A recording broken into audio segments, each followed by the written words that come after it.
lot of coaching, individual coaching, since I've been out here in the desert. Nice, sir. I kept on running into the same thing, and I kind of learned from it. I'm a slow learner, but I had all these students, older guys, older than us even.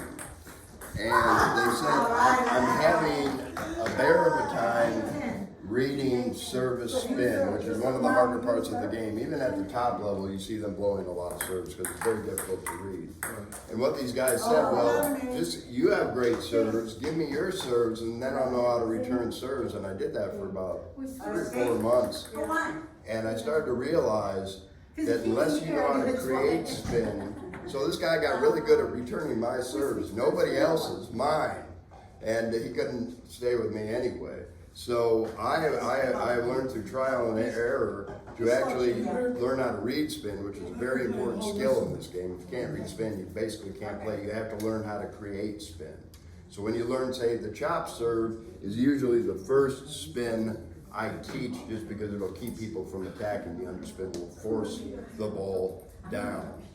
So you learn how to create underspin, and then you can see underspin when somebody else is trying to create it, because they will have a similar motion. It doesn't matter what they're doing up here until they contact the ball. All they're doing here is trying to get racket speed. So the more speed you get, the more you graze the ball, the more spin you produce. So this is the first serve. That's right. When you're serving, you can change the grip a little to get more wrist. I actually don't. I serve with my regular grip. Some people will change the grip so they can throw as much wrist through it as they can, because the wrist is short. Yeah, if you throw your forearm forward hard here and stop it, your wrist will snap through, and that's how you can get a lot of spin. But if you get too much ball, for example, yeah, it's gone. There's no way. So when you serve is the only shot where you have to hit your side first. So it changes the dynamic of what you're able to do. I don't know if forehand or backhand is going to be easier. You already have a chop serve. That's what you do every time. You go under it just like this. I do? Yes. That's why he was putting some into the net. The chop. So now, to pull everybody to the blackboard, like I said, I came up with this today. If everybody come over here to laugh. Yeah. I want to, like I said, this is a new concept. It was a revelation, so it'll probably only make sense to me. I'm basing spin on a clock, not digital. I apologize. I'm old school. This is the top of the ball at 12, okay? This would be the bottom of the ball at 6. Now, when we talk about underspin and topspin, you would think if 12 is the very top of the ball, that's where we'd start our spin. But if you think about it, let me see your paddle. If you start the spin at the top of the ball, you're only going to have contact with it for just a little second. So when we create topspin, we want to probably the lowest we can start is 4. If we start at 5, we'd have to hit it straight up and we wouldn't be spinning. So we spin it from 4 or 3, depending on how much time we have, up to 12 and over. So we're taking it down here and going up and over. That's how we create massive amounts. So this is the table? No, this is the ball. That's the ball. Yeah, Oh, they're bigger than I remember, aren't they? So, we would never start a top spin unless we were going for deception, making them think there's more spin than there was, but it'd be pretty easy to see if somebody's coming right over the top. There's not going to be much spin. So, a top spin, we'd start at 3 or 4 to create the maximum amount of spin. We would not start at 12. How to create top spin. 5 would be down here, and it'd be a little bit too much lobbing and less spin. It'd be hard to play it down in this position. So relate this clock to where the ball is coming to you, right? So that's how we create topspin. The great thing is you don't even have to worry about this part. I just wrote it down to see if I remember how the clock went. Well, assuming you put topspin on it, then it's coming at your opponent like this. Topspin. If it has a lot of topspin, it's going to hit the table and jump right at you. That's one of the reasons topspin is used. Topspin and gravity make the ball go up, arc, and on. That's why all the top players use topspin. My topspin ends up too high. But yeah, we got to, at first, worry about generating the spin. Later, we'll worry about getting it on the table, because that first spin is going to be very difficult. Everything we've been working on right now is basically aiming. I'm feeding you guys the ball perfect, so hopefully on a good day, you don't even have to move. Let's move on to underspin. How do you create underspin? Same clock, a little bit smaller. I messed that one up already. Now, we will not start our underspin at 6, because again, we'd have very little contact of the ball, and if we're this far under it, it's gonna go straight up anyway, unless it's loaded with spin. So on a chop, we do the other side. Probably the highest we go on a chop is 3 to generate the maximum spin down to 6. So it'd be here. But if we start any higher than this, it's gonna be very difficult to chop. We would never stop here. So think about it, we gotta get you a paddle with some grip on it. When you did that, Jim, did you have your fingers like that in the back? Never. How did you have? I do You not. have them like? I always hold it like this. I will change it a little bit if I need some extra spin on my serve, but I would prefer, I don't do it very often unless I flip in my paddle and I drop it. I prefer you to keep the same grip until it's clean, Carol. The better you get, the reason I'm picking on Carol, and I told her I'd stop this, but I have not, because I'm obsessive compulsive, I can't let things go. The reason I want the finger in the same place on forehand and backhand, eventually we're gonna move, we do forehand counter drives as a drill to warm up, we do backhand counter drives, and we do alternating between forehand and backhand. And if you're playing somebody's in singles and they're strong on both sides and you can't figure out their weakness, pick on their transition from forehand to backhand. Some players are stellar. If you feed them one side, you make them switch, they fall apart. That's one of my favorite things to do to players, actually.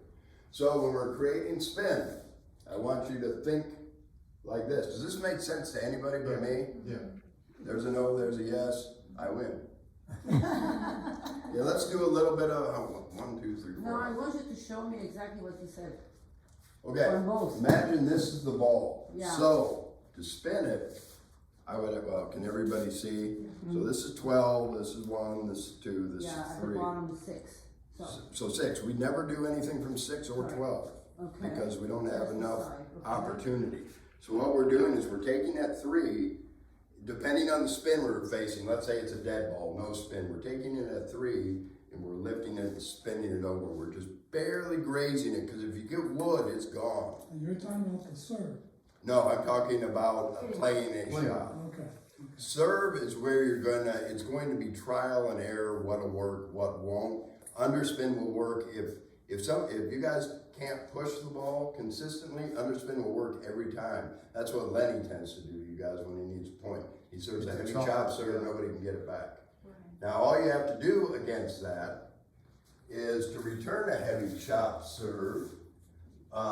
When you're returning serve, the strokes are smaller because it's harder to read serve since it bounces on their side first. So I take it no lower than 4 or 5, because all you want to do against a chop serve is get it back in play low with chop on it, so still they can attack. Usually it takes 4 or 5 shots to get an attackable ball, unless you're playing with somebody who just wants to attack everything.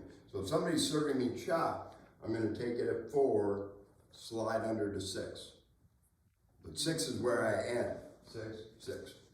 Had to look. So you saying you had that chop? So That's how to get it back. yeah, and if you go all the way under it at 6, you can get that spin back, but it goes straight up, and we want the ball in play.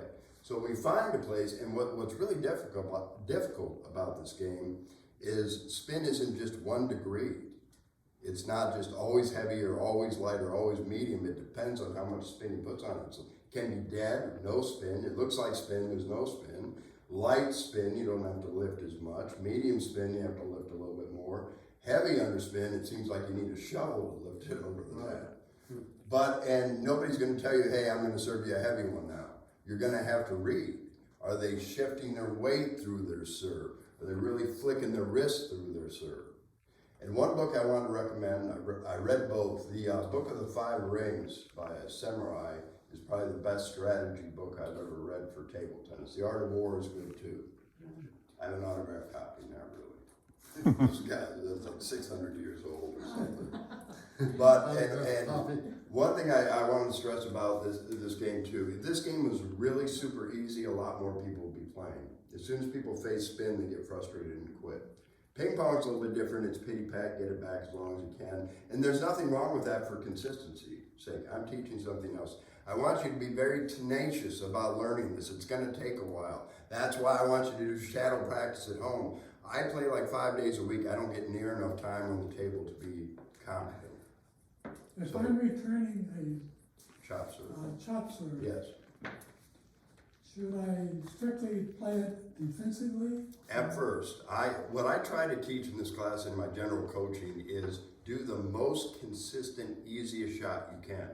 There's time to learn the fancy stuff later. Now, if you want to do if you want to attack a chop serve, the push is this, the attack, and this versus this.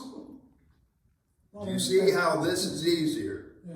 Without even having the ball. So the longer the stroke, the longer the timing point. And when you have a big stroke like this, I can't do it with this paddle. You're trying to graze it, this one goes straight down because it doesn't have any friction. But last thing, good question, by the way. You have to be very tenacious to learn this, and I want everybody to keep on coming and learn as much as you can. But I also want you to be patient with yourself. This game is frustrating. I used to swear worse than you would believe when I was playing this game, and when I came out to before I came out to California, I quit that because the mistakes were mine. Getting mad, yelling, and screaming doesn't help. So be tenacious about learning it, but be patient with yourself. Let's get a game of running round table. How many people do we got? Okay, I just want to